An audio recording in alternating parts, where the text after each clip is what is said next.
Hello everyone, and we're here for Banana Clan versus Kittens or Mittens Rat Division. First time in hosting this, so it should be good and fun. I'm here with first time caster House, Hello. and hopefully we're looking just to get straight into this game. Again, Rat Division is not a division that me and House have not a lot of knowledge of, but we're looking hopefully to cast some good smite. I actually coach this Rat Division team. So I'm hoping they don't play bad. I'm hoping they don't drop the ball. I'm begging on my man Tuxley to pull it out for us as we go straight into pick some bands here. You coach the Banana Oh Clan, yeah, right? yeah, I coach Banana Clan, Tuxley, Coltons, people like them. So hopefully, we see them pop off today, and or not. Colt is a fragger, from what I've heard. What have you been working on with?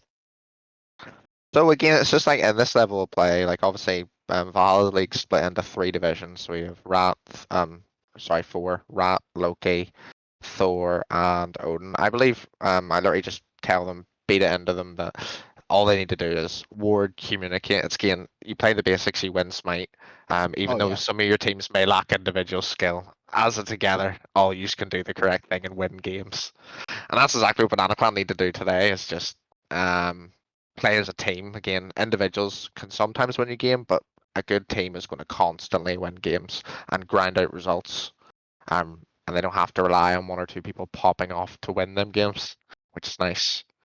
I've always said in this league that like a big division between the divisions isn't their skill, it's more their team fights. Like the individual skill between the players isn't super gapped.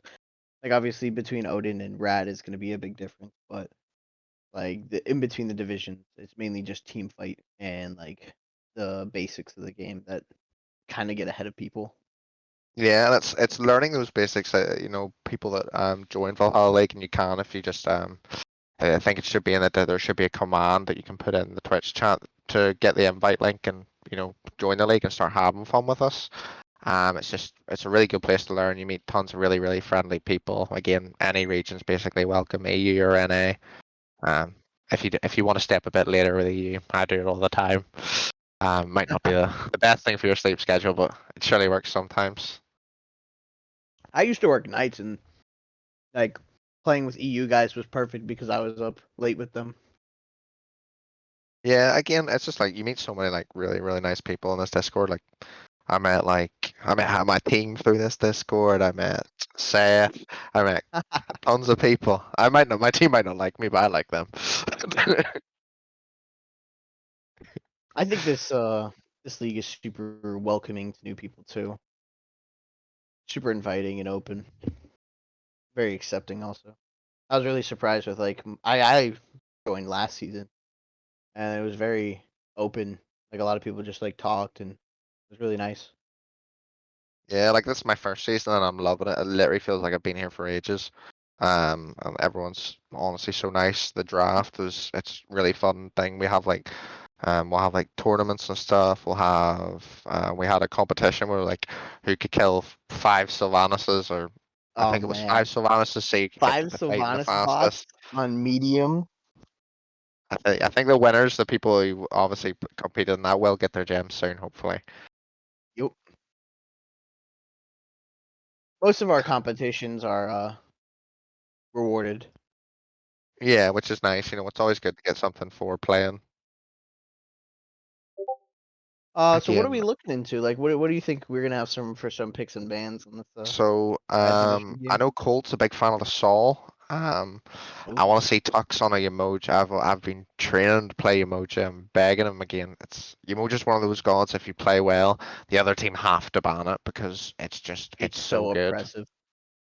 Again, people like Godsend, people like Zilla, people can like win games just from the pressure from that Yamoja just running them into the dirt. I'd also like to see a Ra from Arcane Haze here coming from Banana Clan. Apologies, I don't know the most about the players on Kittens and Mittens. It's just I haven't got a chance to speak to them. Again, hopefully we'll see some great players on them today. I heard from a source that they had a lot of Loki moved down, so obviously Ooh. we might see a bit of that more that experience come through for them. I think we are going straight into picks and bans here, House. So I think Outstanding. in this division last time I watched the game, we didn't see those conventional bans. We'll see like the Tiamats, the sets probably. Oh But I yeah. think these players focused a lot more on the targeted bans because maybe they just haven't had the time of the game or they haven't had the time as a five to really get rolling, and they just really just want to kind of experiment, see what they want to do, especially in scrims and stuff. There's a lot of stuff they play off, but we do see Athena and Tiamat come off. Your usual like first of the round bans, just the things you'll usually see in your ranked games.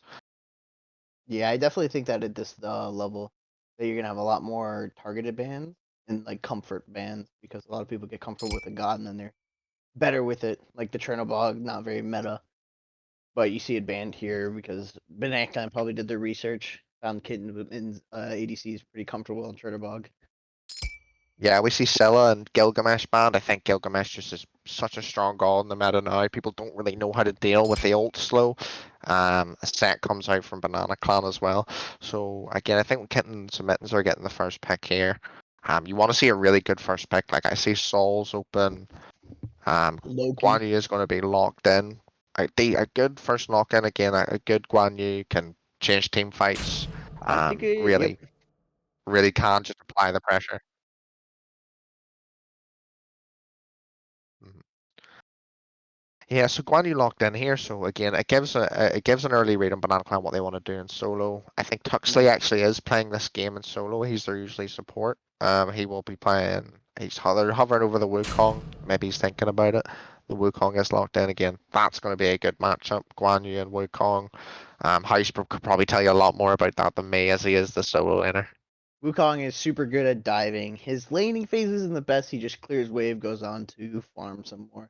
But his dive is exceptional. His ult gives him CC immunity, and his damage numbers are just out of this world. Guan's also really good at diving because he has the CC immune ult, and his dash slows. He has the heals. So the dive was looking really good from both comps right here. And then you see Banana Clan locks in the Chiron. You deal with those a little bit more in a duo lane. Yeah, again, I think Chiron's such a good god at the moment. Again, really pressured. Again, Cupid kind of the ult kind of locks down Chiron, so it's going to be really interesting if that's locked in. Hovered over by the Kittens and Mittens right now. It is locked in. Again, Cupid versus Chiron. If Chiron gets ulted, he can either go into that ult for the immunity, or he can cleanse himself out of it if he hits it right on the edge, maybe. Fafnir locked in as well. I think that's a solid duo lane as well, especially with the dive Fafnir can provide and the peel he can provide. And the three and the one stun, the hammer stun. Again, the three to block any autos. Again, there's a god you want to be blocking autos from as a Fafnir. And that three does disarm and does stop a few seconds of auto attacks from your mid laners or your ADCs getting blown to shreds. I think the Chiron into the Cupid matchup can be very disjointed because the Chiron has CC immunity in his ult, so then he can just ult Cupid ult while pumping out damage to Cupid. I recently played this in ranked, and I just felt very oppressive against the Cupid as Chiron. Yeah, again, Chiron's a god with a little bit of a lead. He really does force it onto anyone. That the aggression he can just put out consistently. The ult does tons of damage come level 5. But I'd really like to see a jungler getting picked up here from Kittens or Mittens. As they do ban away a Sobek, and the Raijin was banned from Banana Clan. But I'd like to see something with just a little bit of setup potential to follow up on this Guan Yu ult, just to get some really pumping damage on. I'd like to see. I wouldn't maybe go with the Fenrir's obviously not the best idea here, as Chiron CC immunity, Wukong CC immunity, and if they did pick a Fenrir, Banana Clan could reply, with one of them gods that has a CC immune like Giannis's Kittens and Mittens have just banned there. But I'm really interested to see where the latter part of this draft goes. I see the downsides to Fenrir in this draft, but I definitely see the upsides because Chiron has no real way to get away from Fenrir Brutalize. Fenrir's stun off of his jump stops Nemi's shield from actually like reflecting any damage. So Fenrir has a decent matchup into the Banana Clan, but I see what you're saying about the CC Mutant ults between the Sun Wukong and the Chiron and the counter pick potential. Yeah, it's just that as a jungler, especially in this meta, if you're a jungler that gets ahead, you're a jungler that prospers.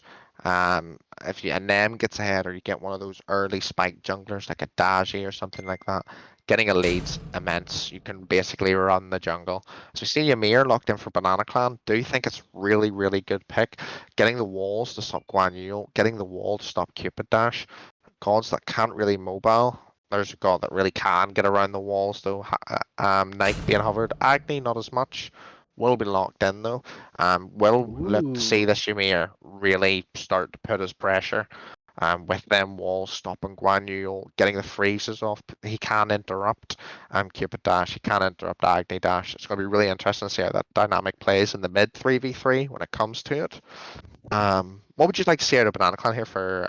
It looks like they need a mid laner. A mid laner. The Poseidon could do very well, gives AoE control. There's a lot of jumps on the side of Kittens with Mittens between the Fafnir and the Nike. So he could stop them down, utilize the Ymir wall and the Poseidon pool to kind of lock down everybody instead of just the people with dashes.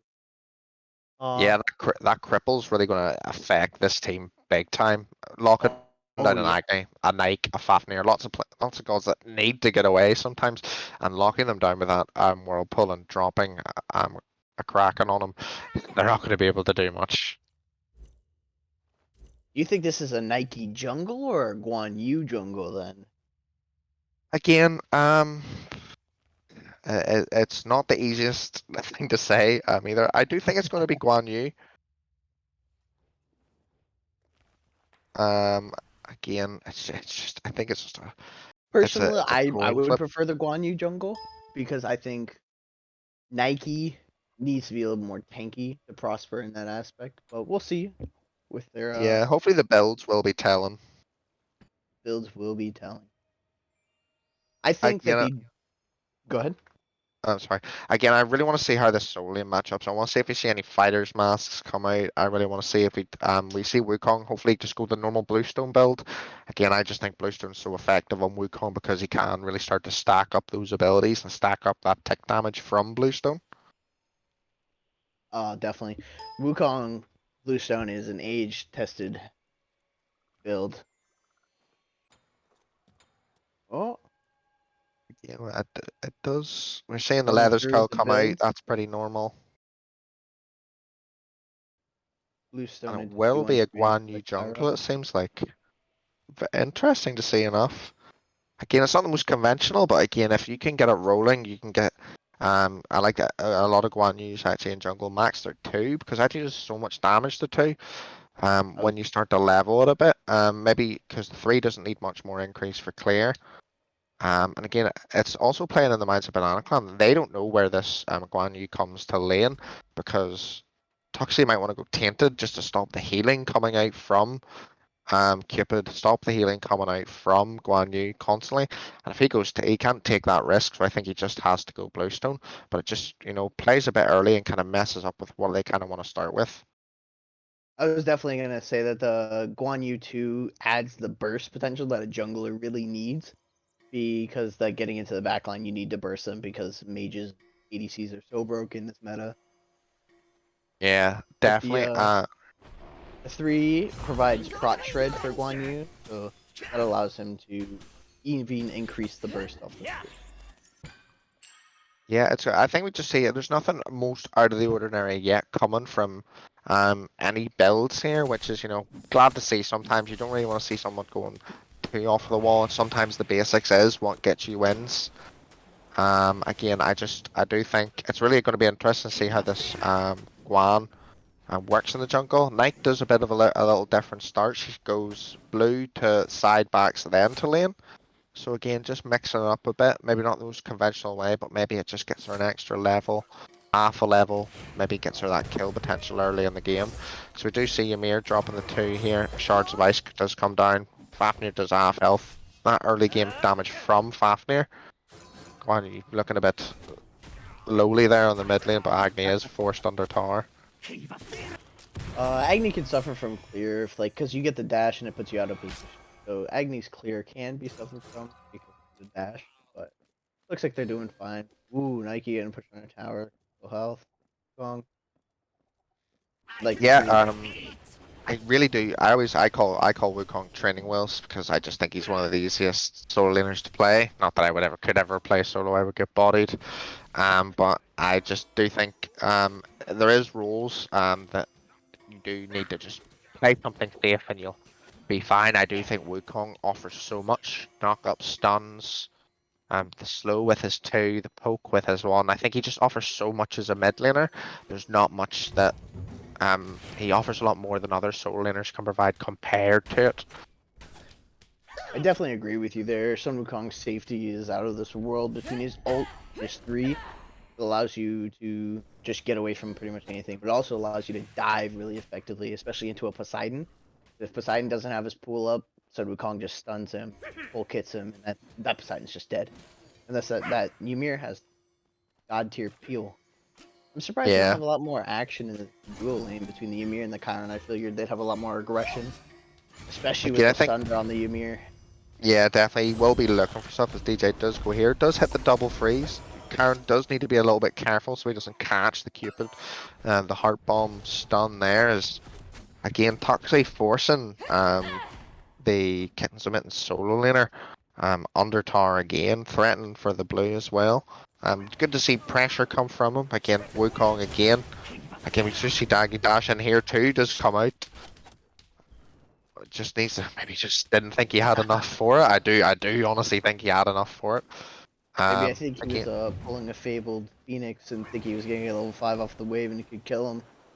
uh, that's the kind of stuff that'll get you traded. How so? Again, we do see rights go down there. I do think Poseidon just needs to be a bit careful just in case Agni hits Oh, fire. the See, dash he's under under. tower. That one will sting and that one will sting in the heart for HydroRubi. As he dives under tower, maybe just didn't have the 2 up under cooldown. Bit of a just miscommunication between the hands and the brain there, maybe. um, Oh, Not the most fortunate thing to do, but again, first blood gold not given away to anyone. Assist gold will go the hands of Nugget and Sloth, but no first blood gold, which can be key for anyone in this game. Getting that first blood is so key, especially in these games, because it gives you that potential to rolls. Maybe HydroRubi just didn't want to take that back camp, but um, again, we just want to see pressure again at this level. Obviously, people haven't played the most, but hopefully, getting the basics of the game down, farming again. That's what's going to make you prosper at this level. As I've told these guys multiple times, if you farm correctly, that's where you're going to start to get victories. oh yeah, especially with how snowballing is. So the first blood gold not going to anybody is kind of massive. Personally, I think. Oh, And I what do think we? What do Hydro you? Ruby, sorry, No, you could. I was just going to say, I think Hydro Ruby learned that Poseidon 3 does cripple indeed there. What do you think of the as a support player, the med on the Fafnir? Again, I think Med's a really good second relic at the moment. I do think it will receive maybe a little bit more of a buff, but I do see the benefits of it. Especially if it's stacked 2 times on a team, if a solo laner gets it as a second, but it's only really certain situations. Because if you're having a double med popped on you as a mid laner with like 25% health, you gain so much of your health back. Your cooldowns coming back a lot faster, but you're trading away the potential of getting an Onk, getting a horrific emblem, getting a frenzy. Maybe if your team doesn't have the best secure or Sunder now with the changes, I think it's honestly stronger, more stronger than the previous rendition of Sunder we had.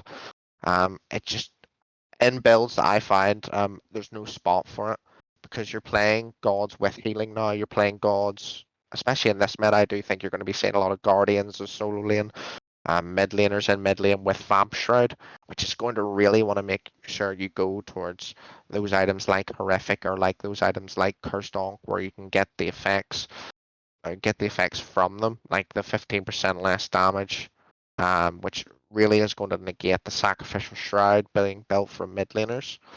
But then again, it's just finding a spot for it. If you can find a spot for it, you can pull it off consistently. Getting 2 or 3 to 4 teammates in a meditation, it's going to work perfectly. But there's rarely situations where you can get that off consistently as a support. Definitely agree with you there. Do you think that maybe Ymir now seeing the med, seeing the healing on the side of the kinsman team is gonna pick up an Ankh second relic. I think that'd be kind of massive. I honestly you could see it, especially with Guan Yu heal again. If any of you don't know, Ankh provides the upgraded version of Ankh. If any team members are affected by a heal from another god, I believe it does increase the damage did or done to them. Correct me if I'm wrong, House. It does But increase the damage received. Yes. yeah, so again, if they're Guan Yu healed or meted, Guan Yu heal is constant. So if you drop that Curse Dunk straight after Guan Yu heal, and that Guan Yu heal hits 3 to 4 people, and it hits Guan Yu himself, that's 3 people that are automatically going to start taking more damage. And again, the more damage you can do in that small period of time where Ankh is alive with it, these burst gods like Ymir, like Poseidon, like Nemesis with her ult as well, Nemesis are just going to blow gods to shreds. They won't have a chance. It's something I'd be really careful of as a Fafnir, is if you're going in and you're dropping your ult and you're dashing on someone, you really do need to be wary of where this Nemesis and Poseidon are. Because one small step, if you dash the wrong time, or if you overextend just the tiniest bit, you're getting slowed by Nemesis, you're getting a ult and a Kraken dropped on you, and then it's automatically a 4v5, or even worse, you lose an objective, or the other team gets pressure from it.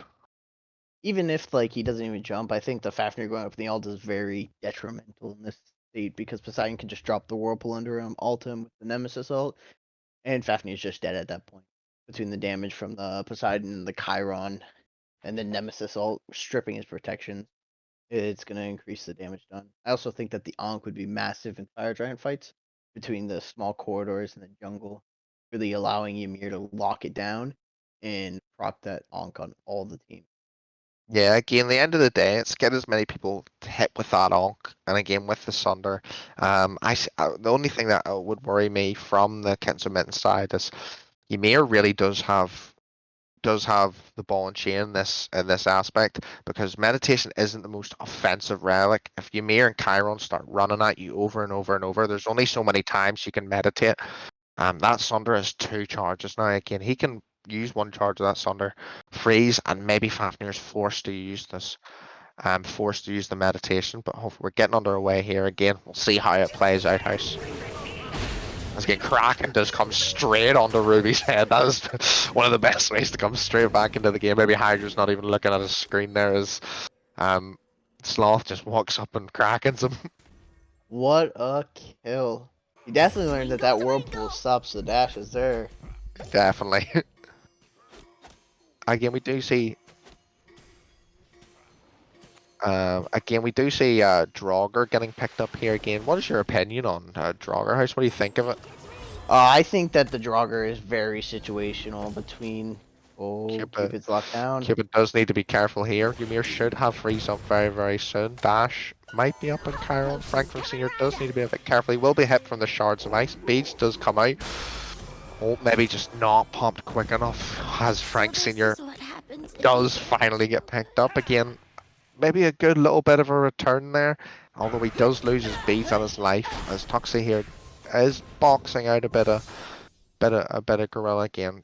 Wukong does really benefit from that as he does start to stack Soul Eater, so eventually he will win those trades once Soul Eater is stacked and he gets the passive from it. But again, it's really good from Banana Clan here early. They have that 2k lead, you just want to see them keep it. Like, I'm not seeing a lot of wards on this map right now. Wards need to go down, and just pressure needs to be played up to upon, rather than just letting the enemy team whittle their way back in to maybe make it even.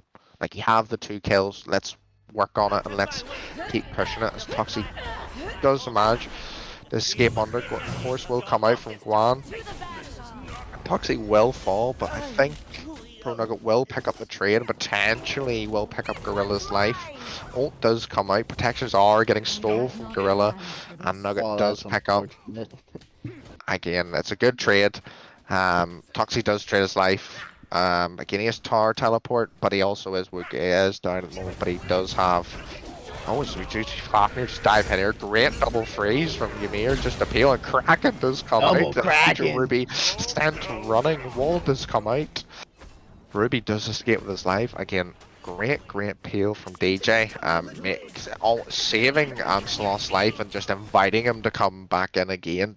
drop another Kraken onto HydroRubi's head.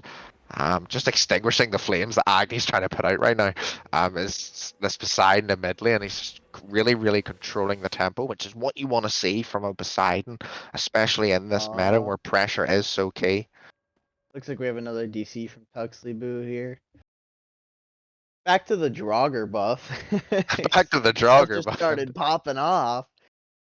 I think the Draugr buff can be super underwhelming. It's super situational because what it provides is when friendly gods are inside the towers once the Draugr buff is dropped, it lasts for 4 minutes and provides 7% increased damage and 5% damage mitigation for your towers while you have friendly gods inside. So while sieging, it provides a little bit of extra protection and damage on the towers against the sieging team for the friendly team with people inside of it, well, gods inside of it. So I think it can Again, be super underwhelming because while it's super easy to get, it just doesn't provide that much because if you're getting sieged on, you're pretty much super far behind. It's not going to be that impactful. I do think it can be that little thing that provides the difference. If you're a team that maybe does very well in those siege defenses, but again, it's not the position you need to play for. Okay, we can play for this because we're good at siege defenses. It's just it's not enough. I think it needs to maybe have a little bit more of an increase. Like if it, I think it's like 15% right now, roughly. I think it just needs to be upped a little bit, or it just needs to maybe give a bit of a higher XP yield, maybe to make it more of a focus. Like I don't think it's just such a strange thing to add in this mid-season. Again, we lost Boots this mid-season. A lot of things were changed. Again, I think tank boots is one of the biggest losses I think we've had. But I just don't think Draugr provides enough for teams to prioritize it. Maybe if it gave you increased movement speed coming out of base, or it was just something just a little bit more. Like we've seen objectives before in this game, like where I think you remember how so we had Portal Demon. I Portal personally Demon. hated Portal Demon, was the worst thing on the planet. If any of you don't remember, or if you maybe didn't play Smite at that time, Portal Demon was something you could kill and you could walk from your base and teleport straight to Fire Giant, which was bonkers at the time. Because That it would would be literally mean you massive. could kill Portal Demon, all back, and go straight and start fire. Yep. I think that the Draugr buff was put in by the devs because with the removal of boots, you have a more snowballing meta and a faster paced game. So you have the snowball team that's trying to siege. You get Draugr maybe earlier on in the game they don't have as many protections. So maybe it'll help that siege defense there. Yeah, again, losing tank boots I think is very key to that. Again, I think tank boots was getting picked up nearly every single game by in the support roles, and it was starting to get picked up a lot more heavily in the solo lane. Again, you usually seen tank boots and something like a breastplate or something like that in that lane. But now I really am liking the builds that are coming out from this no boots patch. You're seeing a lot of a stone cutting rush. You're seeing Thebes getting built straight off, but I do think there's going to be come a little bit more deeper into this patch. We will find maybe a little more variety for the supports. Again, they can fit more items into the build now, which they don't have to go is nice. Junglers going for different things. Just I think it's just going to freshen up the meta a lot. Again, new gods are coming to fruition. We're seeing a lot of, and especially in SPL. Maybe doesn't relate to this level again, but it's good things to learn. So we do see HydroRubi kind of caught in no man's land here as Guanhorse just come in, hits the stun on both of them. Sloth will lose his life for it, but Nugget will be able to pick up the trace. Sloth does actually pick it up from the grave, I think there. HydroRubi just hides his tails and run. I Again, think even fight, losing a mid laner for a jungler. Again, kind of gives a chance for Ruby to get back into the game. He hasn't really had that much of an impact, but he does need to be careful here. Shards of Ice will go down, and Pro Nugget takes his life, and exactly as I say, how he needs to get back into the game. He's in base on a grey screen for the next 14 seconds of his life, I which is think not something you want to see. we got a solo over in dual lane. I think that the Aegis from Poseidon was massive, lost on speed. It provided that extra time that it took for Guan Yu to have to ult in to get the kill, and then he died to tower and throw nugget. Yeah, again, as Poseidon, you do need that peel. Maybe the communication needs to be a bit more closer between DJ and Sloth. But from what we're seeing here early, the lead's still being reinforced. It's now worked its way up to a 3k lead house. XP is going in the way of Banana Clan at the moment. What I want to see now is I want to see Scorpions being dropped. And as I say that, left Scorpion does go down. Hopefully setting up for them gold furies. Obviously, the optimal gold fury you want is 11 minutes, 12 minutes, catch the enemy team off guard, get there and start rolling from there. But in this level of play, maybe we see everything maybe just a little step behind. People just taking it's better to be safe than sorry. Where in other divisions they might just throw it to the wall and hope it sticks. But that's what I really want to see from especially Kittens and Mittens. I need to see them not do something like that. As Fafnir does jump in here, Ymir does Fafnir does land the dash. Kraken does reply though, but it doesn't seem like it's enough from Sloth. As Frank does get a solo kill back onto Coiled, or was it? Yeah, Colt. right. Frank does get a solo kill returned on the Colt again, telling him, he's down, but he's maybe not out of this yet. Again, great to see just battles happening all over the map, especially. But it just needs Banana Clan just need to make sure it doesn't get too out of way, and the farm starts to become an issue.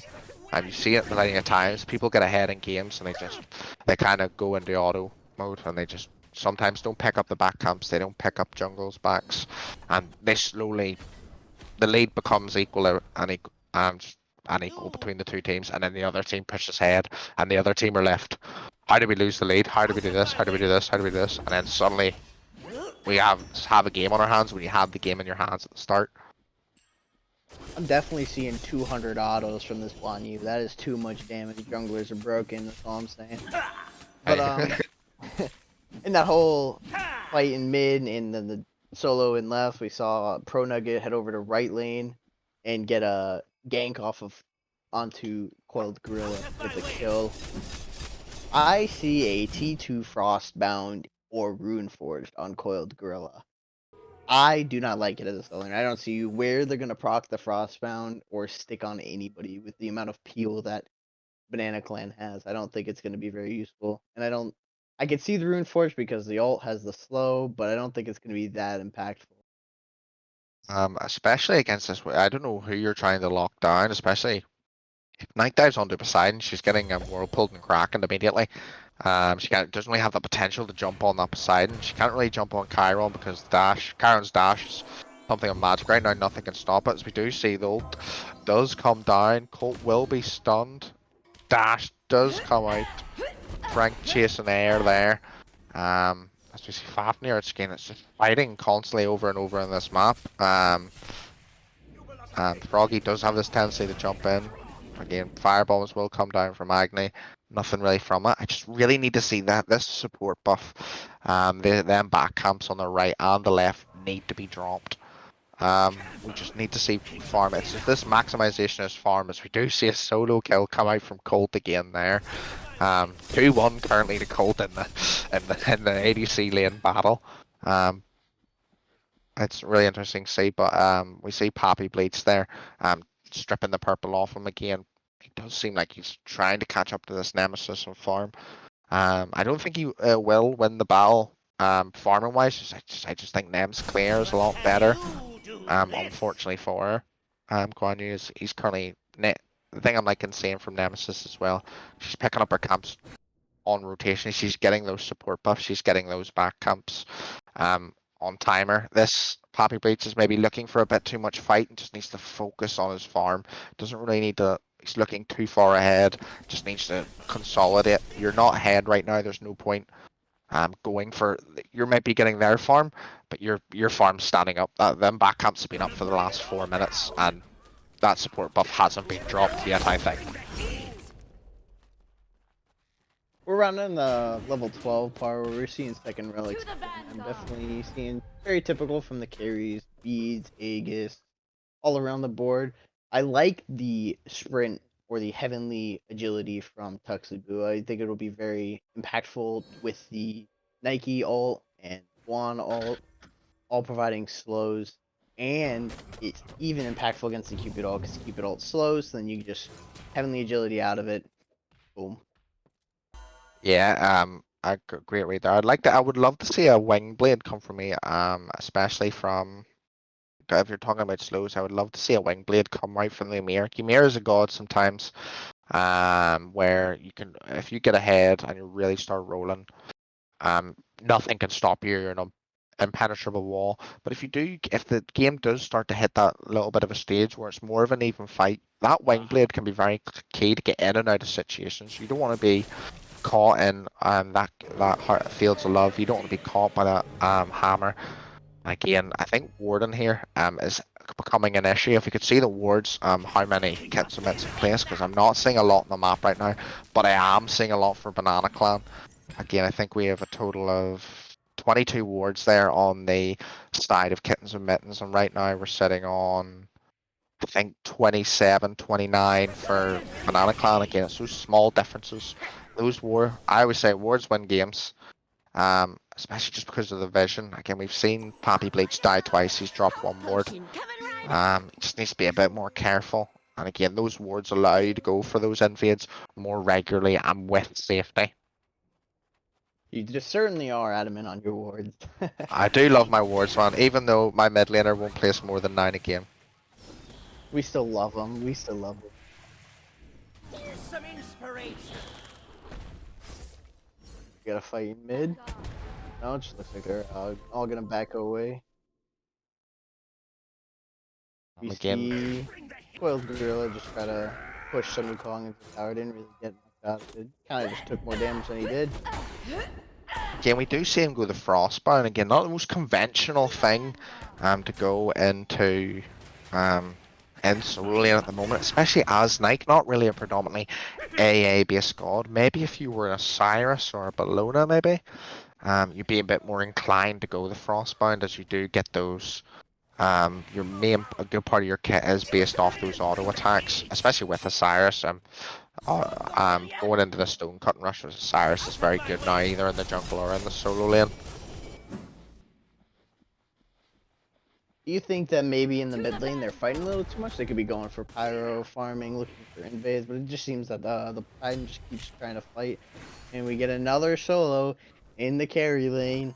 Chiron just does that. Chiron's 1v1 potential is so good between him, on her, and Rama being, I'd say, one of the top 1v1 carries. Again, we do see Banana Clan. I don't think Banana Clan have dropped an objective so far in this game. They're absolutely dominating that perspective of this game. The lead has now increased up to 5k. This lead is slowly increasing. If we could see how much gold is in the pockets of Banana Clan, I just want to make sure they're spending this gold. Again, we have a 5k lead on the hand of Banana Clan, and Poseidon's sitting there holding 2600 gold in his pocket. Their entire lead is in their pockets. Again, if you actually look at most likely the gold spend, I think Banana Clan have so much gold in hand that they're actually behind Kittens with Mittens right now. So that's something they just need to be careful of. Like, 2600 is, I think, enough to finish off any item in that tree that Poseidon is building. Yep. So he does need to be careful. With Ratatoskr. I think the same does go for Chiron as well. He is into that light blade. I think if he is going into an XA, it is 2200 at this point. So it just is a bit strange. Like, if you have the gold advantages, we do see a bit of sloppiness coming from Banana Clan. Is this hopefully not the start of something disastrous for them? There no ward vision on there. DJ most likely will get picked up here, but it's a great wall. And it might actually just save his life. If he does hit the freeze, forces out a Guan Yu, which is a small victory. I wouldn't say the biggest, it's not the best thing. You traded your mid laner life, you think, but it does give Sloth a chance to buy some items with the gold, all the gold he has. He will be going into Hoodie. Again, maybe not the most useful item at the moment, as we do see PapiBleach here dive under the tower. Decides he doesn't want to. But Kittens will pick up this right hand tower, and its Frenzy will be popped there as well. Again, it's just Banana Clan need to make sure they don't let their lead slip too far away. Again, we see Tuxley's playing really well over here in the solo lane. We see Pro Nugget. I'm just going to call him Nugget. Nugget here here, as we do see Cold absolutely slapping damage onto Ruby's head. I, Ruby really does need to start kick on and get back into this game. He's just not having the most success. At the moment, he's had Krakens dropped on him. He's killed from a rotating Chiron. It's just the communication maybe was there, seeing Frank and mid lane coming through there on their wards. They do have a lot of wards on that right hand side of the map. Colt knows he does have a bit of that freedom. I think just again here, I think it's just farm wise, as Nugget will come in here. Ult does come down and he will take Gorilla down. Boy, oh my. Yeah, that's what Nemesis Ult can do to you. You got 100 to 0 in seconds because she steals them protections from you and she gets an increase in movement speed. Again, Tuxley, and I think the solo lane, I think the main difference here is going to be the builds. Again, you go see Wukong going Glad Shield. He most likely will be going into a Pesty there. Colt does use the beads, and Frank does have ult up. Maybe he just forgot about it, maybe. Ult does come down. Guan Yu ult does come down. I think this will be the end of Colt. I think he knows it too. I'd definitely like to see Kittens with Mittens go for a Gold Fury push here. They got 45 lives. It looks like Banana Clan's going for the Fire Giant. Again, I think this is a great call. You see the Guan Yu and you see the Cupid over there. I think they can't think to it. So I just think Sloth and they need to be a bit careful there. As Tuxley still nearly does lose his life to that. Again, Sloth does have Aegis up there as well, so not sure how he falls. Kittens Mittens do respond with the Gold Fury. Again, it is something on the board. I think that is a bit key for them, just getting something into this game. Again, that Primal Fury can be really impactful for you, just to get slowly back into the game. Make something of a start to try and climb back this deficit. Currently 7k. Again, this T1 tower will fall. It's a little bit of gold in their pockets. But then again, it needs to be a bit more. We need someone to step up on the side of Kittens and Mittens and make a play. We've seen Frank here get some succession. We need. I do think Kittens and Mittens might have the advantage if they get even. Hold out, stall out the game long enough, and get the. I think the group fight's a lot better. Night ult, Agni ult, Cupid ult. It's hard to miss big circles house. Oh yeah, their late game team fight's immaculate between the Guan Yu dive and the Nike dive. Provides so much damage, almost unpeelable damage too, between the Guan ult being so detrimental to a carry. I think it's ridiculous. But one thing I am seeing that's a very big issue is the Guan not picking up a second relic. Yeah, again, we're Level level 16. 16.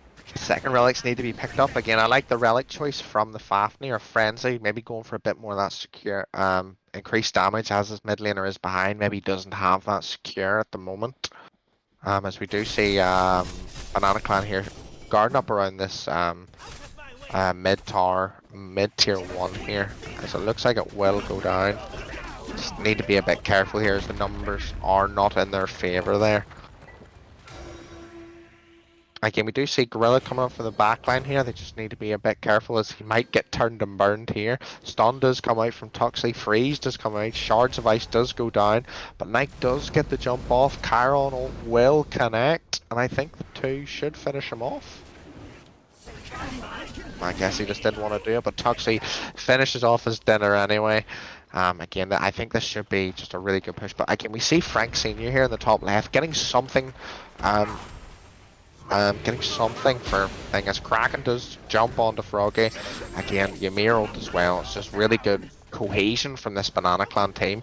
HydroRubi does need to be a bit careful. PapiBleach does try and save something. Sloth will take him down. Again, Sloth played really well this game. Maybe had a few fumbles. I think Frank realizes he does need to back now. His question is if I think it's a bit of stall, kind of looking, can we end? Can we end? I think it's just better to back and get towers. Again, that first Phoenix is going to be so key for them. In the long run, especially with them fire waves coming through. We do see the in a T2 push the med from the Fafnir keeping that Nike alive just long enough so they had to dive further deeper into the T2 tower, but nothing really punishable on that. They weren't grouped very well with Frank Sr. being in the split push. I think his team in mid should have paid mind to that, backed up a little bit. Yeah, it's a really unorthodox build we're seeing coming out from the Nemesis here, but it seems to be sticking. Stone cutting into Jotuns, which is, usually your general if you're going more ability based, and then she goes into Axie, Wind Demon, Deathbringer. So she's obviously looking to hit an ult on one of those tanks, get the procs, get into that back line, and start blowing up mid laners. Like we've seen her do to Hydro and to Frank Senior. Although I do think Frank's been a bit far away from these fights and the situations.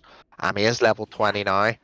I did get the tier 2 on the left there, so hopefully we do see a 5v fight here where I do think Kittens or Mittens can go, but Tuxlyboo does hit the stun, Chiron Dash does launch him back, and that is forced out. Maybe if Ymir was a bit closer there, we could have hit a wall, but we do see Hydro fighting Sloth there, they think. Yeah, Hydro does use both relics and beads, or both relics there, sorry, does barely get away. I think tier 2 might fall here. Tuxie does need to be careful as he is taking quite a bit of damage here. And I do think they nearly recognized that their sprint was popped, so Tuxie and Chiron, they will head over heels, start to run, clear that wave, and hopefully set up for something else. We do see fire coming up here, House. How do you think this next battle is going to play out? I do think that the Frank Senior ult is going to be super impactful in this fight. I think it's pretty much onto him. The rest of his team is pretty far behind, but he's stayed pretty even. So he is going to have a massive impact in this fight. I think it's going to be very important for Frank Senior to be healed and be able to free cast. Again, that's at the end of the day what they want him to pull off. They want Frank to get them autos off. They want him to get that Fields of Love, stops all movement on the side of Banana Clan, which can become quite detrimental. So we see PapiBleach here, kind of behind enemy lines at the moment. Gold Fury does fall as Pro Nugget does solo it. 2 people knocked up by Fire Giant, not what you want to see. Again, Banana Clan need to be careful here. They're running into a 4v5 fight. Pro Nugget's lacking behind. Again, I think it's whoever bites first in this fight. Will thing, and again, they kind of do need to get their position a bit. I think they just need to be careful in case another Tuxlyboo Tiger Stun does come out, which we've seen a lot of succession with. Frenzy has popped in retreat. A freeze, shards of ice will come down. Knight jumps in. Again, it's Fafnir trying to peel away from the backline, but it's Pro Nugget absolutely tearing through, waiting for the Fafnir to come down. No Spectral on the Fafnir as he'll just start to fall to piece. DJ does peel good enough as Tuxlyboo gets another kill. He going 2-1-7 again. It is Mittens running on their heels as PapiBleach is behind enemy lines right now. He does pop the Aegis to try and protect him some. It will fall to Colts. Again, should be a straight fire call. As we do see fire minions pour into the throne room of the enemy, of Kittens and Mittens as well. Again, really well executed fight from Banana Clan. Again, absolute chaos. You cannot keep control of it. There's so many things happening at once. But again, the chips do fall in favor of Banana Clan, and they do pick up this Fire Giant, and hopefully will look to potentially end the game here with this one. That's what I was saying with the Wukong dive is so impeccable because he just got all the attention from the back line as the Nemesis came around and just blew Frank Senior up with crit. It's a great mechanic in the game. Yeah, it's so fair. Again, I do think no Spectral on the Fafnir is playing into that. Again, the Knight build isn't the most. It has prots, but I just don't think it has enough. Again, I'm not saying that need to see a Spectral from both the support and the solo from the Kinsman side. It looks like the Guan Yu's building into it, but maybe he'll go into a breastplate or something wild out of the left field. Yeah, again, we do see this left tower. This should fall. I wouldn't defend this as hard, but then again, Banana Clan are really, really split up now. They do need to be really, really careful. Again, I do think the 3 there on the left side of the map are realizing that. Poseidon here is pushing towards this tier 2 though, so they do need to get someone over, not let that fall for free, of course, to one person. We can see the disrespect from Coiled Gorilla towards the Poseidon with next to no magical defense, with only the Runic Shield being the impactful magical defense that the Nike has. I don't think it's going to do very much against the Poseidon, who has Again, when a Kraken's quite a dropped lot on top of damage. your head like that, not much is going to stop it. Again, like a bit of they kind of defend, soft defended that tier 2 and then just let them have it. It does look like Banana Clan are just going to walk in and take this Phoenix here. It does. It is around half health. Agni does get frozen as we do get a first person view of him getting frozen. Gorilla does use that push effectively to get kind of separate the fight a bit. Pro Nugget does pick up the mid Phoenix thing all by himself. And Tiger stunned by Tuxley while a beautiful freeze does come out. Ult does come out from Ymir, does get nothing from it, but again, that's a key member down. But it is that Fields of Love you were talking about, House. Bombs do come down from Fafnir. Again, There's the Blackclamp not Wood looking the Bomb. healthiest right now. Guan Yu does land on the Colt's head. Colt does ult, and Pro Nugget does come in to clean things up as he does get the double kill. Again, Frank Sr. Tux kind of playing with lives here, does get caught in the stun. Both at Hydro, again, just not enough, I think. Pro Nugget just sweeping through the backline. I just want to point out for that entire fight, Sloth was not there. Sloth was farming on right lane. I think a big Still, issue also was that PapiBleach was over at the blue buff as Banana Clan in the left Phoenix. I think that was very bad positioning off of him. again, it's a 4v5 in that left lane battle, and Banana Clan still pull through. They end the game with a 20k lead. What do you need to see here from this Kittens and Mittens team the second game to pull them through? I definitely need to see more jungle pressure. I think PapiBleach attempted to apply the jungle pressure, but with no aid from his team, he didn't really do very much. Pro Nugget was all over the place doing everything he could, just he or she could to just blow everybody up and get all the leads in every lane. I think that's really what we saw here. Again, I'm looking at the damage numbers there. Personally, I would say it's a mate like Pro Nugget. We've seen him tear through everyone. He only done 10k damage. Tuxley and Colt, I think, both played really well that game. Especially with the amount of damage they were outputting. Frank getting a few solo kills on that, or Frank and Colt getting a few solo kills apiece. I'd just like to point out the war. I think the main difference here is the wardage coming out from nearly every member of Banana Clan in double-digit wards. Tuxley, the top warder of the game, lovely thing to see. DJ as a support, same number of wards, but then we start to see where the differences occur. There's more wards on Sloth, there's more wards on Nugget. Even Colt has 2 more wards than Frank against them wards that provide vision, them wards that provide enough information for you to make a call with confidence, which is hopefully what Tuxley and Pro Nugget done that game, which I do think led to them getting a lot more objectives than Kittens and Mittens. I definitely want to see a NEM ban here. Well, as we were saying, a lot of bans and like picks in this division is comfort picks. And looking Yeah, through the screenshots from the old games for Pro Nugget, it's just Nem sweeping the board. He's so comfortable on that god. I think that they really got to pull that away from him. definitely. I just think, especially it really baffled me at the end there. Sloth just farming on right lane, while his team is just absolutely decimating Kittens and Mittens. It doesn't make sense in the mind of how Smite should work. But then again, if you're that ahead, you can't do things like that. I think one issue that we had seen there was that PapiBleach was also over in right while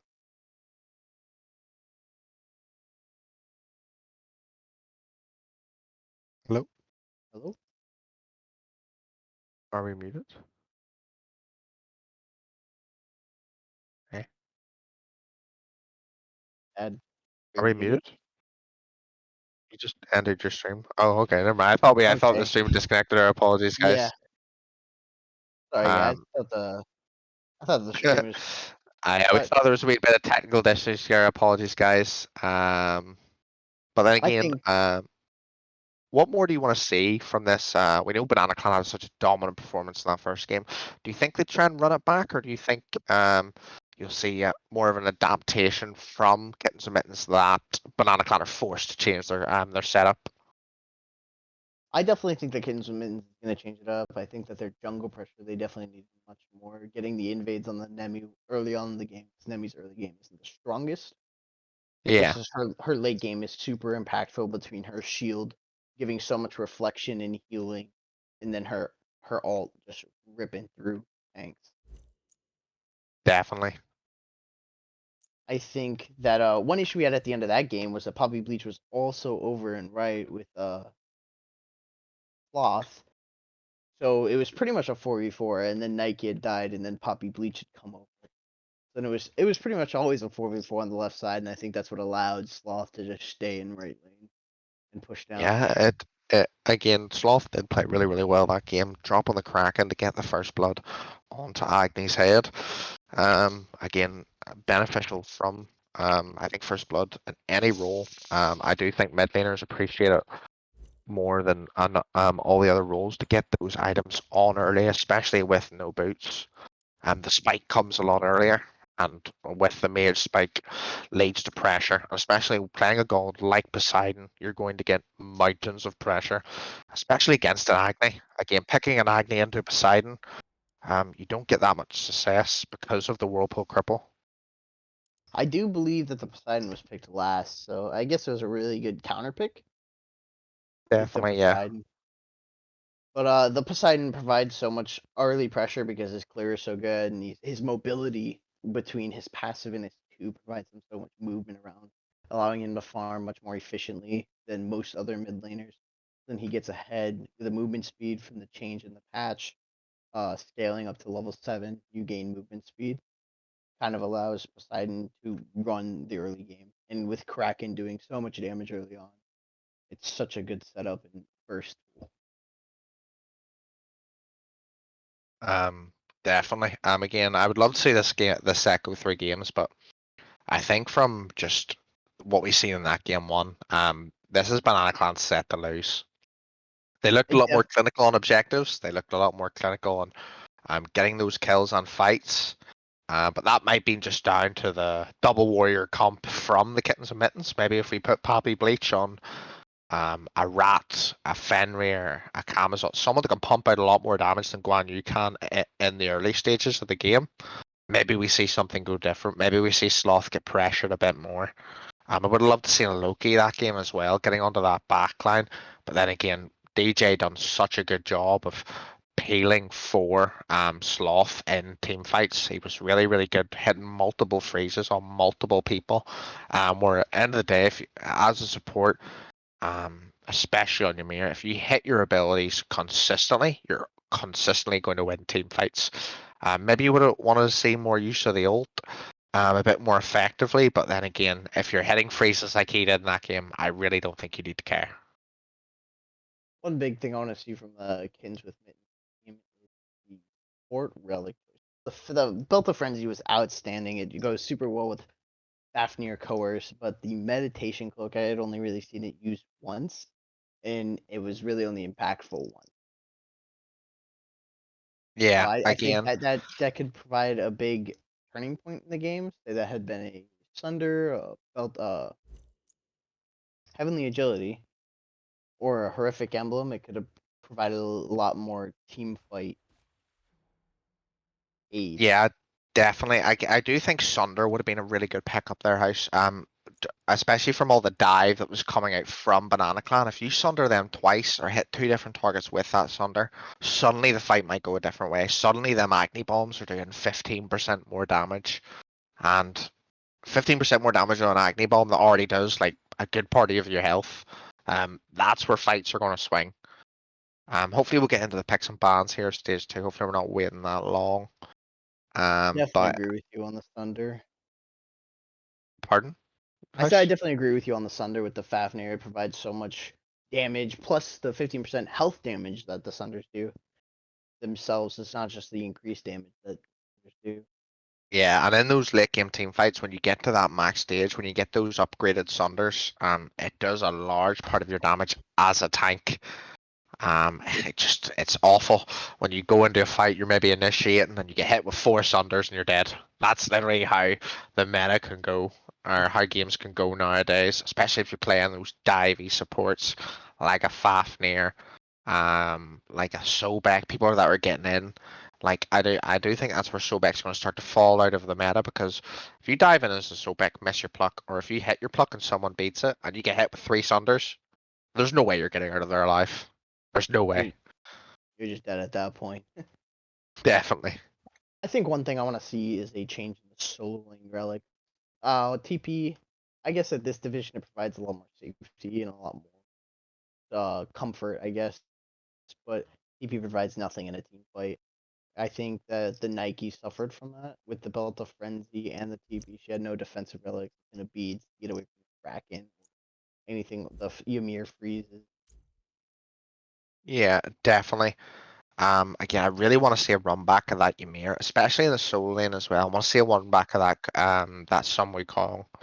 Two really, really impactful gods that game. I really do think, obviously, in this level of the game, we don't see the meta gods play that often, but Wukong and Ymir need to be banned here. Like, I just think they gave so much in that game one that there's no point overlooking it. Like, there's no point by biting your nose off to spite your face and banning Tiamat again and banning, I think they banned Athena last game and they banned Gilgamesh.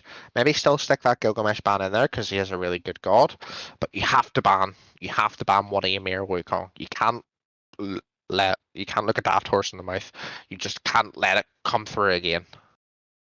I think that they could let the Ymir through purely because they could focus him. Yamoja, Fenrir, Erlang Shen's really good into Ymir too. He just provides a lot of those gods provide a lot of lockdown onto the Ymir, so they can just focus the Ymir in every team fight, get him out of the situation, and then just continue to steam the rest of the team. I've seen that a lot in the pro leagues. I've seen it in the higher divisions in the league. Someone picks Ymir and just Ymir is super immobile. Oh, looks over into picks and bans.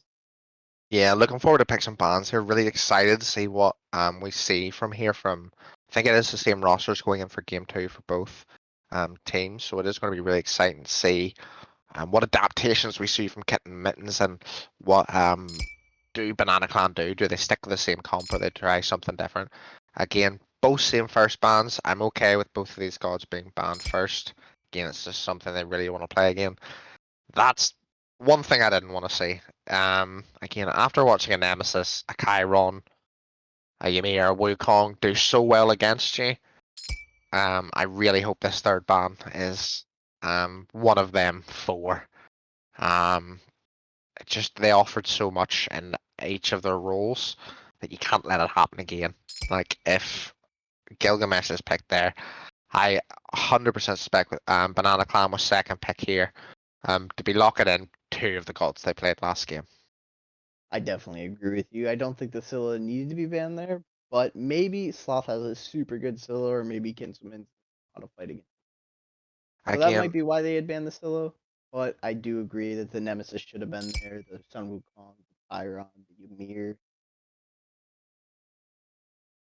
I think they are going to go with the Soul. Really good pick. Offers a lot of damage. Obviously, in this meta now, she is becoming more in the forefront. We do see a Wukong come. We do. I think Tuxley's in the solo lane again here. He played it so well in that first game. The first time was so nice. Why not do it twice? Especially in this situation here, where you know that last game, they didn't have the success. The Nike maybe didn't have the most experience in solo lane, as we've seen that with the Frostbound. So it is going to be a case of what is the second pick going to be from Clan? Is it going to be another Chiron? Is it going to be a Ymir? I would like to see a Ymir here, just for the sheer, just the class we seen with it in game one compared to the Kittens and Mittens support. I could definitely see a Nemesis being picked up here, and I mean, it was super impactful. Running it back with the Poseidon cover. The Poseidon's locked in. I think that Poseidon does good. Yeah, again, it did so well game one. Hopefully, we don't see an Agni picked into this. Because Hydro didn't really get going on the Agni. Maybe we see him something that's a bit more. He can stay a bit more back from the fight, like a Thoth, something maybe like another artillery mage like that. Or if we really want, we can see him go with Vamp Shrouds on Quay, something a bit more aggressive, really match the pressure that this Poseidon's going to be giving out. It could be Soul mid. I've seen a lot of Soul mids in my ranked games in the higher divisions of the thing. I think Soul provides. Ooh, excuse me. Ooh, had to burp there. I Is that think right? Soul provides a lot of early pressure and damage. Just so much damage between her 2 and her ult. If you can get somebody locked in her 1, it does like 700 damage late game. It is ridiculous. Again, that's something I really like to see out of this Kittens and Mittens team here. Cerberus. I think Cerberus is going to be such a good god, especially in that soul lane, especially with Vamp Shroud and the base damage that Cerberus provides. It's going to give Tuxley problems. Especially come late game when he gets that sacrificial where he goes blood soaked. It depends what the game's looking at that point. But I think Cerberus doesn't really allow that Ymir through because of the old potential. Ymir can get picked up and thrown into the middle of nowhere. He can be taken out of the fight, or he can be just put straight back into it if he's used to CC.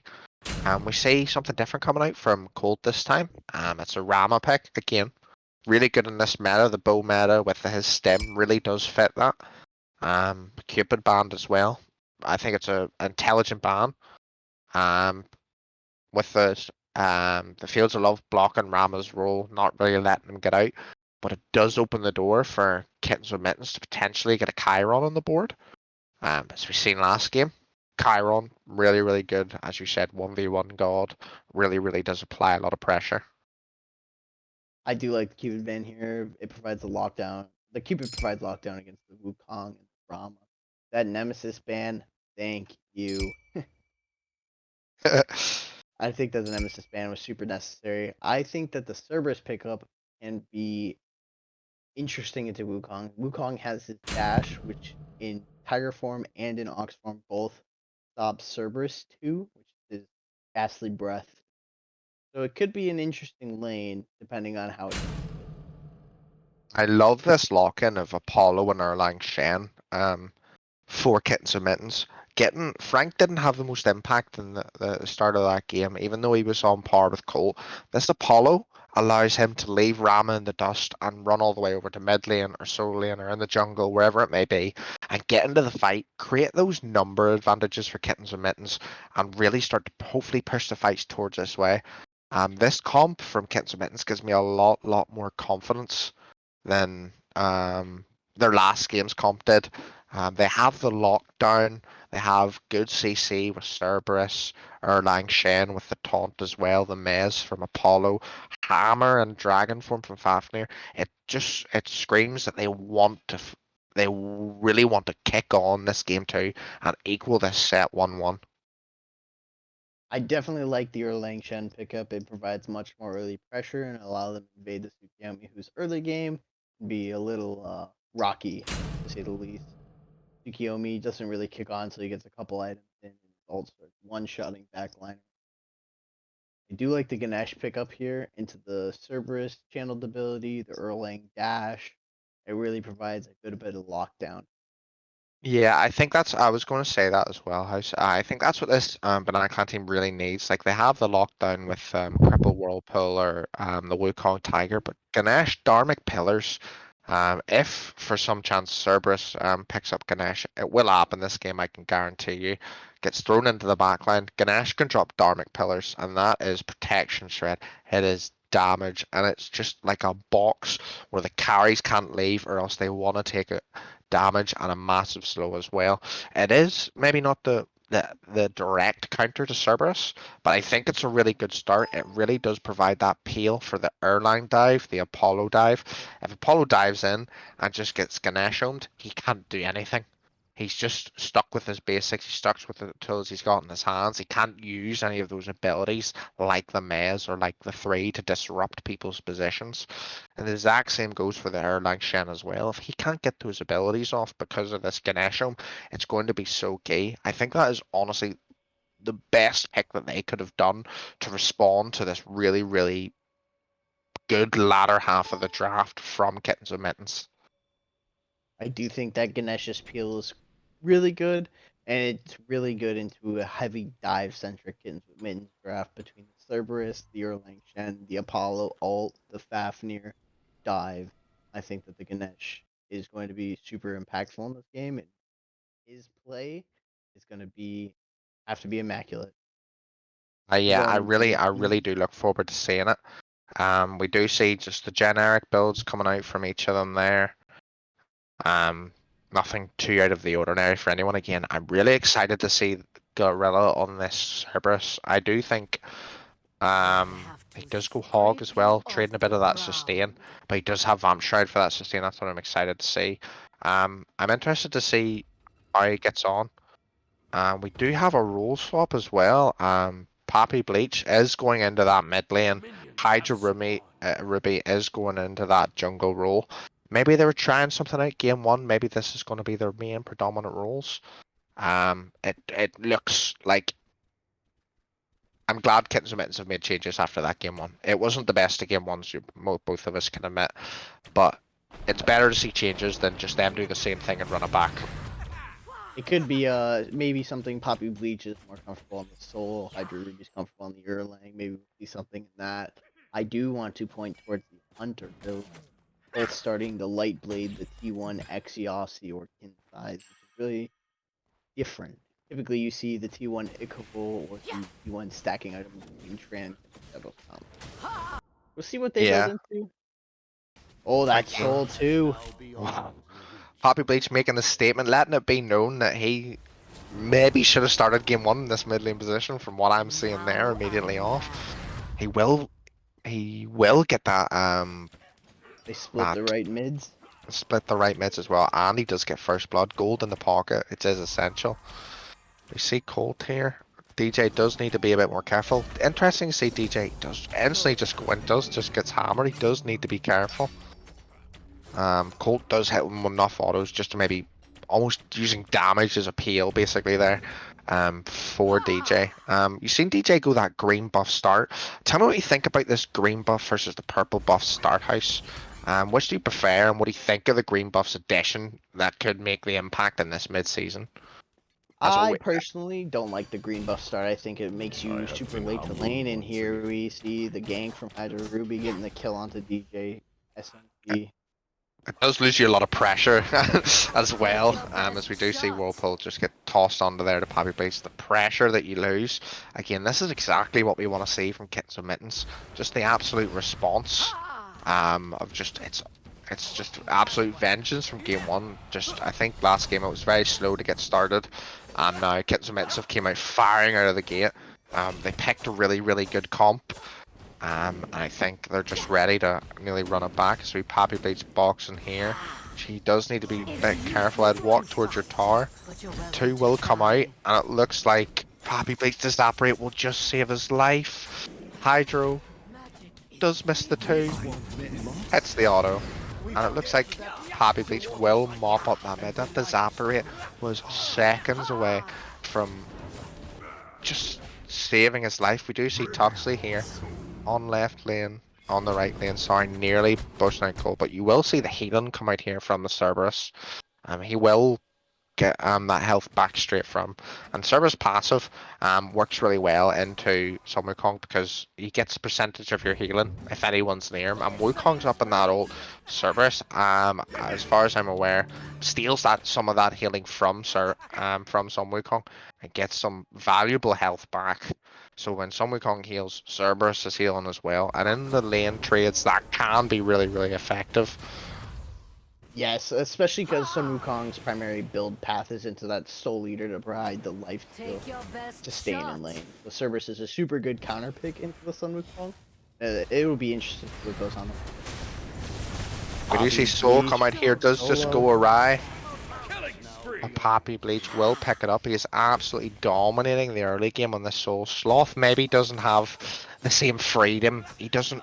Again, this is where a lot of players in any other divisions need to learn that sometimes you'll have pressure and sometimes you'll just need to play from behind. And Sloth already picked up 3 deaths on the board, the same amount of deaths he had last game. He's already at that stage, so he just needs to. This is Banana Clan's time to show that they know how to play from behind. They need to play from behind because we've seen this role swap of HydroRubi and PapiBleach really coming to fruition. Obviously, Soul absolutely dominating the side in the mid, and then HydroRubi being involved in 3 of those kills, which is very good. PapiBleach is doing so much for this Kittens with Mittens team in the middle lane. Being a part of 4 of their 5 kills, only kill that he wasn't a part of was in the So we do see HydroRubi here. We'll go for the Harpy Steal. Surprised he isn't going for their lives, to be honest. So we do see they do come towards lane, maybe. Go for the bit. gank bleach or HydroRubi. It is a strange one, to be honest. Both the dual lane are up there. He's just kind of dawdling around. Kind of missed opportunities there. For Kittens with Mittens. I really want them to step on here. I really want to. I'd love this to go 3 games. I really want to see, both teams play it all out. You know, I really do think that best of 3. This gives the teams a chance. Because in ranked games and casual games, you don't get that chance to play that team another time. You don't get that close loss to follow up by another win. That's where obviously I think Valhalla League does really well. It gives the people that maybe don't have the experience to play 5s, to play that best of 3 format. That's where I think Kittens and Mittens really are prospering here. As we do see Froggy pick up a kill there on that left lane on the DJ. Again, maybe that pressure could have been stopped a bit by a jungler rotating over. As the jungler does rotate over exactly as he wants. Suki does hit the big ult onto Froggy. Froggy will lose his life, and the one is just slow. It does slow, but I don't think it slows enough for Frank Senior to lose his life. Again, just nothing too crazy coming out build so far. I think we will see Apollo go into an XC, it looks like. Spear Magus has come out for both mid laners. Again, I know Conjure Gem isn't the best right now. I do like to see, especially in the SPL, Vamp Shroud just picked up on Sol. Tuxlyboo does need to be careful here, low on mana. I do think that the Conduit Gem was purely picked up for the early clear. It provides a lot of early burst damage. That might be why that PapiBleach has gotten their first blood on Sloth, to be honest. Definitely, I agree with you there, House. Just the soul damage is absolutely astronomical. As you do see DJ kind of lurking around and behind enemy lines there. Again, it was a good pickup kill for Banana Clan to get something on the board there. From Pro Nugget. Again, obviously he didn't have the start he had last game. So it's really going to be really good to see how he plays from behind and see if Banana Clan can react well. They're not the most goal behind. I think they're 800, 900 goal behind. As we do see Sloth here getting a bit too far up with no. I think the pin will come down. Solo hits all tanks. PapiBleach takes Sloth's life. All 4 side and 0. We do see DJ here kind of looking for the life. Dharmic Pillars will go down. Fafnir ult does go down, or Fafnir dash does come out. Again, escapes with his life narrowly. Maybe if Sol doesn't make that rotation towards the right side of the map for absolutely no reason, DJ loses his life there. He's a very lucky man. Again, just there. I think we're just in the stage of the game where Banana Clan need to consolidate their losses. They just need to take the L, move on, try and just consolidate your own farm and make sure you don't make any silly mistakes, which is, I think, at least needs to be put on slot speed. As we do see Colt dash forward aggressively here onto Frank Senior, as he does look for that Draugr buff again. I think that I don't really understand about this Draugr buff so early is it is soloable from like level 8, level 9. It just doesn't have that much value. I don't see the point of making an objective if it's that squishy. I think they just wanted to give ADCs more farm, make them higher level than everybody else, but that's just me. Yeah, I again. think that one build that I'm not particularly liking is Pro Nuggets. First item Hydra provides not that many stats. While the passive is super good on Sukiyomi, I think it's better to pick up later in the build. It doesn't provide much stats. Oh, and a whiff server assault. Being close, but no cigar there from Gorilla's Soul does come out. Again, we will see a next couple here. It's a beautiful ult. Kraken ult does come out, and the ult from Pro Nugget is absolutely sensational. Again, this is, we see Banana Clan with the lead now. This is exactly the response we needed. Beautiful Dharmic Pillars, beautiful Sukunomi ult again. Perfect. We see them going for this Scorpion as well. It's great communication from the Banana Clan team. Just some things from the Kittens Mittens side seem a bit disjointed. As again, Frank Senior caught in no man's land. Good ohm, nowhere to go. And he will fall. A Scorpion should fall as well.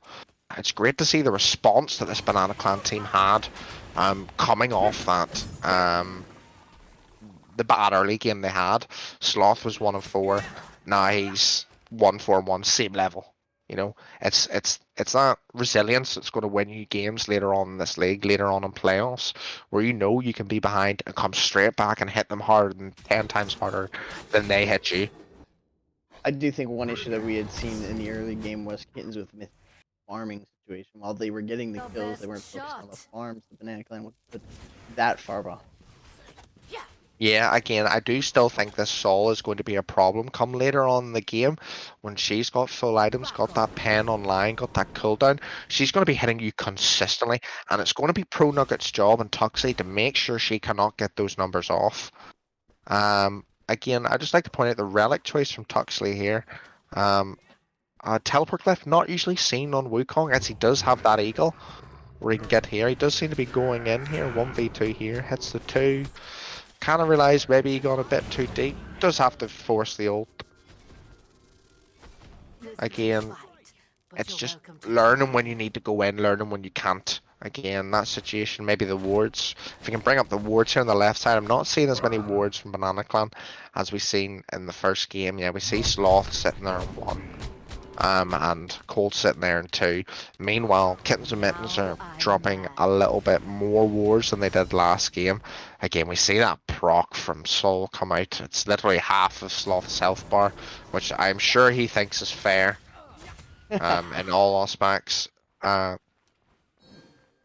Soul Gem in with the does Spirit go of bare. Magus. Again, one thing I'd like to see here from Kittens and Mittens, their objectives are going to be super good. They have 3 auto attack based gods. They are really going to hurt, as we see the 2 come out here. The ult's not even needed. PapiBleach, that was just insult to injury.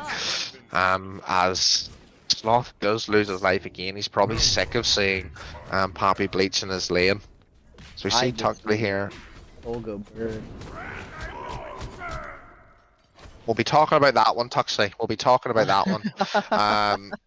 Again, not maybe the best play. Tuxley maybe getting a bit of ahead of himself, seeing his team. They need to consolidate their lead. They're ahead in gold. It just needs to be a bit more. The XP lead and the gold leads is kind of starting to even it out now. So again, this is a different situation from we seen last game. I think last game at this time, Banana Clan were 2k ahead. Maybe 1,500 ahead. 2 to 3k. Yeah, this is where they need to stop doing the silly things and do the basics correct. Again, I'd just like to point out the relic situation again here. We see a Cursed Onk come out on the Tuxley. Again, I think it's a really good relic for the Soul healing, for the Erlang heal, for the Cerberus healing he gets as well. I think it's a really smart choice. But I'd like to point out as well, the meditation does come out here again from Froggy, as Dharmic Pillars does go down. Kraken will take some of Pappy's health bar away, but not enough as Beads is used. Soul used defensively as well. DJ is escaping for his life. Doesn't seem like he'll get much for it. Pappy does need to be a bit careful as PapiBleach Soul Gem does go burr and take the life of DJ.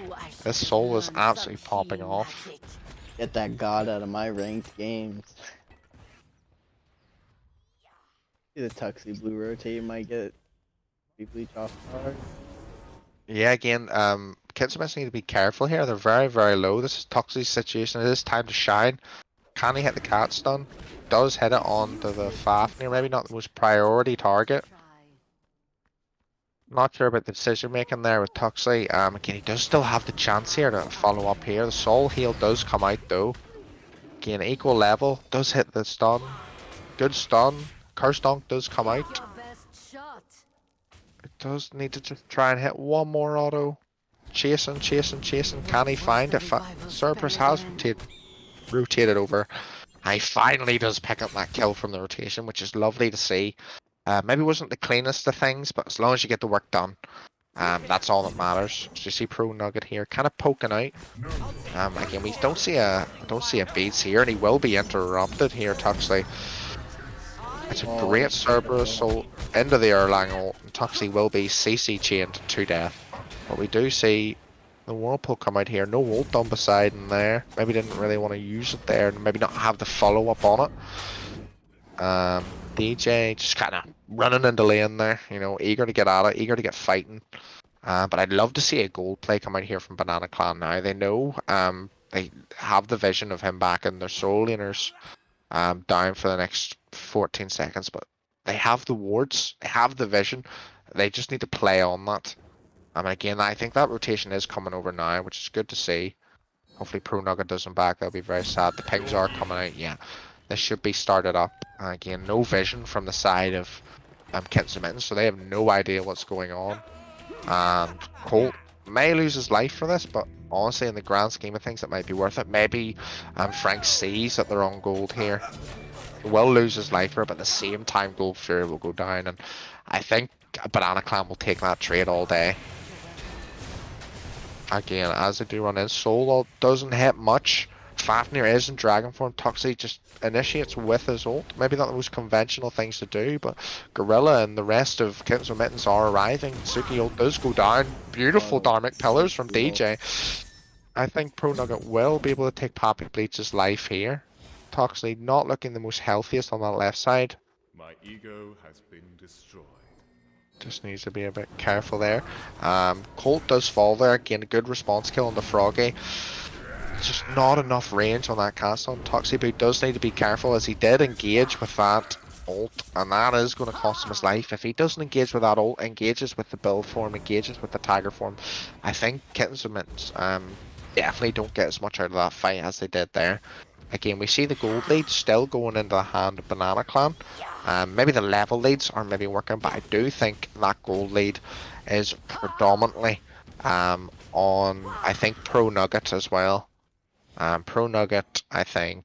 Tuxley, maybe not while getting the kills, is definitely getting the farm that he needs. Definitely on Pro Nugget, the gold lead. Yeah, he is topping the charts of the net worth there. If we can see the golden hand as well, just to take a wee look. We see Soul just take half of Poseidon's health bar for free away again. And he just needs to make sure he's using that gold advantage, and that is Poseidon out of the game. He doesn't get a chance. It's just so much damage being pumped out by the Soul that I think Banana Clan need to make it a priority to get rid of this Soul. I definitely agree with you. I think Banana Clan is just a dive comp or dive unit to just go straight on the Soul. The Apollo, while a Hunter isn't going to be doing the most right now, I think that Soul is just doing 8-2, 8-2-1, doing so much work. Definitely. I think this the PapiBleach Soul, if this was in game 1, I think game 1 goes a lot differently. Hydro playing a lot better and jungle as well, but I just like to point out all these kills are coming out from the sides of Kittens and Mittens. It's great, but the gold lead is still in the hand of Banana Clans. That gold fury was very key, and just I think the farming has been so much more efficient on the side of Banana Clan. I really think they're really grasping hands, I think, but that's no claim that Kittens and Mittens. You can farm all you want, Banana Clan, but if you're not winning fights, that's what's going to eventually win the game. Certainly agree with you there. It seems like we got a fight in lane, but I don't see it amounting to anything much. Both solo laners are super tanky. Again, tier 1 is down, so it just needs a bit. I think it just needs to be a bit careful inside of Gorilla. Maybe a rotation in here. Looks like it's coming from Pro Nugget thing, or they're just going to be starting up Pyro. Again, the vision here looks like it's going more towards the Kittens and Mittens side on the map now, so they do need to be careful. They've got that right side warded in all the right places, and that good vision and good warning that they lacked in the first game is going to maybe really going to come to benefit them, as Tuxie does hit the stun onto HydroRubi. You're not as tanky as you were, as you thought, sir, as he does get the Kraken dropped onto his head. Again, they're just running over and over. Kittens and Mittens do manage, but Dharmic Pillars does go down. Gorilla looks like he will fall. Running into the Whirlpool isn't going to help you much, and Fafnir does have the Dragon form to get out. Is slowed from Tsukunomi 1. Tuxie does need to be careful. Pops the Curse Donk to let them know that he did use it, in fact, in that fight, but maybe a bit too late. I think we do see that. Really interesting fight on the side of Kittens. Mainly HydroRubi. I don't know why he went into the deep with just Berserker being full. Take your decent, best shot. but he got a lot of bolts out of it between SlothOnSpeed, I believe. So kind of Yeah, both. again, this I think the main thing that's going to be really different tonight is Tuxlyboo hits a beautiful stun onto the PapiBleach. This Sol is going to become so key that she's really getting the damage on, and she's really just starting to pump numbers in this fight. Maybe it just needs to be a bit more coordinated. As Frank Senior is in the sky, dives down onto Tuxlyboo. Tuxlyboo does respond with a tiger form, but the communications there on the Kittens Mittens side. They know his ult is down. The global pressure that Apollo ult brings, I just don't think Colt's going to have much fun against it, as he is caught in kind of an awkward spot there. Cerberus ult does hit nothing. Frenzy is popped on the DJ. Dharmic Pillars will go down, and he will just escape because of it, I think. But we do see TheSlothOnSpeed coming over here, and the Kraken will go up, and it will take PapiBleach's life. Colt is up in the air. Pro Nugget hits 2 with the stun. Again, Colt's so healthy in this fight. You want to see him get in and really start hitting those autos. Whirlpool's good from Sloth, though. He gets 2 in that fight. Pro Nugget does fall, though. You'd love to see Colt a lot more in that fight. And we see Frank Senior get the initiation kill, but I just don't think Colt is doing enough in these fights. Again, he's 3,000 gold in hand as well. Needs to get more items online. Look at the difference in items between Colt and between Frank Senior. Frank's got the Silver Branch online, the OD Bow online.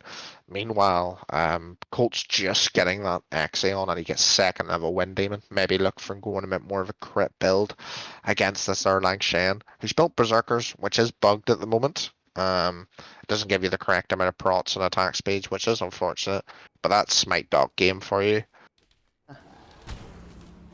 I definitely agree with the Colt statement that his impact is negligible. But he's been farming up. He's an ADC, late game ADCs go burr, especially with crit. That is Big red 100% true. numbers. Big red numbers go burr. But I Big red think, numbers do win games. wow, we see PapiBleach down a level now. Under Sloth. Yeah, again, it's just far. I think Banana Clan have done such a good, especially since they're down in kills so much. The farming has been really, really good. I think they're a K, 1100 ahead, and they have a 9 and 3 mid laner, who's somehow a level behind, or maybe half a level behind. It's so strange to see the XP difference so high in Kittens and Mittens favor, and then the goal difference all the way in Banana Clan's favor. It's not something you see typically, and it's really interesting to see how the dynamics are really going to play, because Banana Clan have the gold lead, which should equal the item lead. But Kittens and Mittens have the level lead, which we know can play a fact in some part. But we see Only Fury getting started over here, and Kraken will take 2 people's lives. It's absolutely perfect. I don't know who got that Gold Fury. I think do it believe that the mana. and What Colt. a snipe I take from it back. Colt. I didn't mean to say anything bad about you in any of those. You weren't getting enough of those fights, as he hits a snipe from downtown to absolutely take away the life of Frank Senior. Can Again, we go to objectives just to see who got that? joggers win game, guys. Take your joggers, you win games. Oh yeah.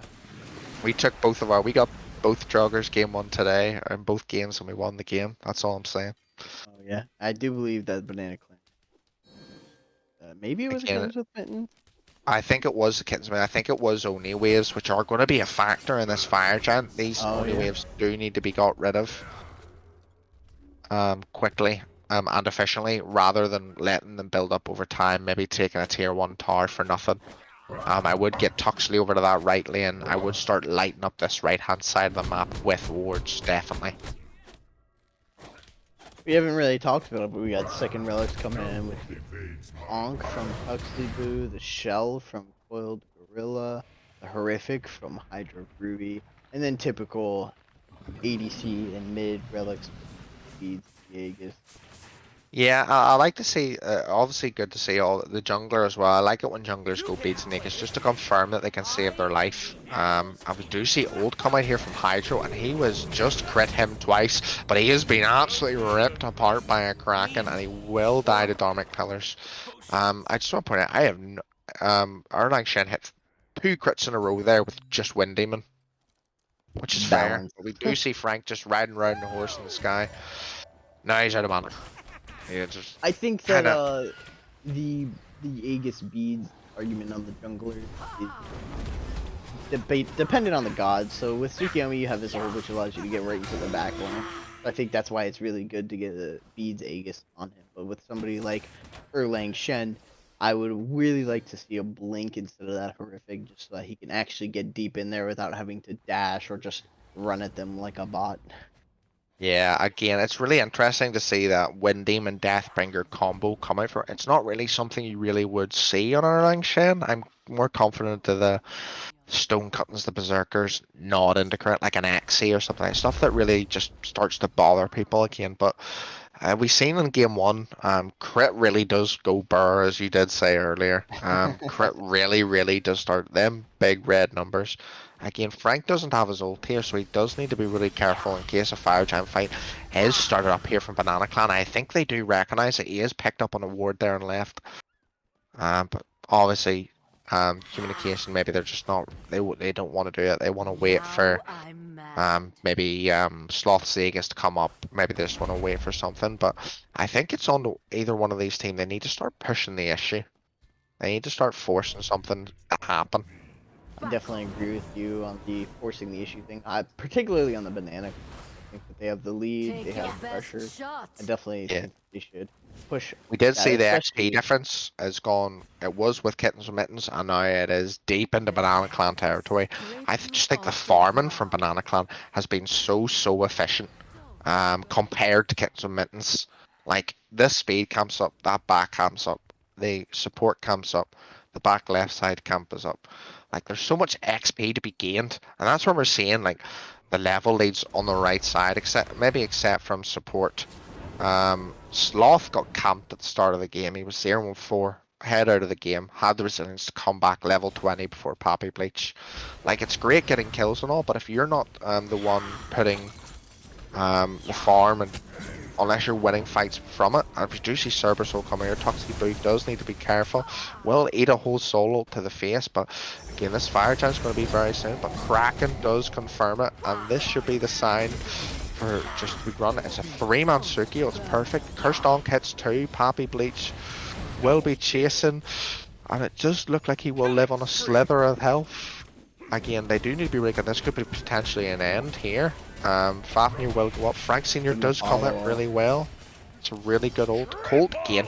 As you said earlier, this just the crit just going forward, and that is a pentakill from Colt. That is exactly what you want to see from him. We said he wasn't in the fight, and he's just turned around, stared us in the eyes house, and gave us a pentakill. That will potentially end the game. That is a gamer move. He heard me. He heard us.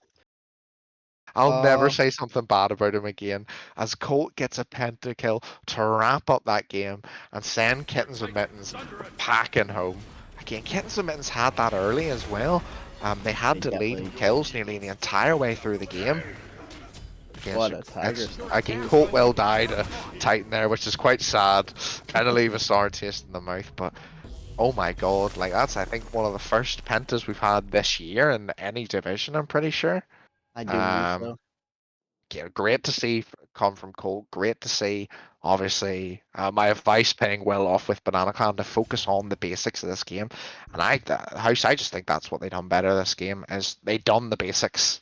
I definitely agree with you. The farm, they just farmed better, and focused on the objectives with the wards. They just did all of that at a higher level than the Kittens. I also do not like that Erlang build. I definitely think it is that a he strange needed one, I will be blade. honest. A winged blade would have been massive in that build, especially with the amount of slows that the Banana Clan had. Again, I just think if you look at the score lines, especially for the Banana Clan team, none of them were like Colt was 1-2 before that fight. Suki 5-3, 7-7 up a side, and DJ didn't have the most impactful of games as he did game one. Tuxley didn't have the scoreline game one either. The wardage situation was really similar between the two teams. Again, good to see Tuxlyboo getting top wards for his team. Again, the damage is off the charts for that Sol again, but she finished the game level 19. Sloth Yeah. was level 20 for a good 5-6 minutes before the end of the game, and we can't sleep on that 12k damage from Colt. Most of it was most likely at the most important time of that game, where he End of the runs game. in, big crit numbers, killing the entire enemy team. Crit go And burr. he crit go burr, and he gets killed by the Titan, which is kind of funny in the overall aspect of things. But it is great to see these two teams like this again.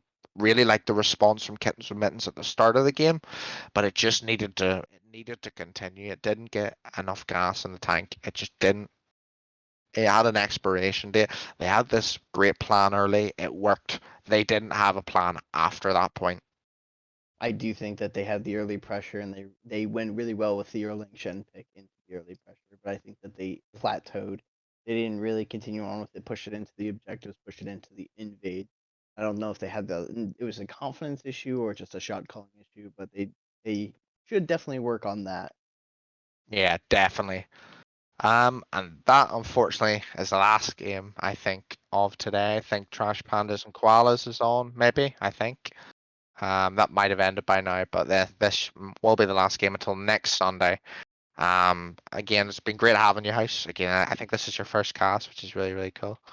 Super Um, fun with you. Again, I'm sorry I talk too much, but it's great to get an aspect to see like these rat teams aren't the most the worst players we've ever seen. You know, it's really good. We've Oh seen no. some really good mechanical skill from players like PapiBleach in them early situations. Colt getting I think the first Penta Valhalla League this season, which is humongous for the confidence of him, especially where he played that role as they say where you're just farming simulator. You just farm, farm, farm, farm. Frank got in a bit more fights, got a bit more involved, but Colt knew if he just stayed sitting there in that sitting in there in that lane for ages, minute over minute over minute, and it came to fruition at the end. He got the big payoff, the first Penta in Valhalla this season. It's absolutely amazing. Crit Gober. That's all I can say. I think that PapiBleach should teach our mid laner how to get kills. Definitely. Just trolling, just trolling. And And I that's think it that's for us. that'll be all from us. Brilliant game. Again, glad to the house. Thanks to Phoenix for spectating as well. Do appreciate it. I knew the spectators are running dry at the moment, but he did take the time to come out and spectate for us. I do appreciate that.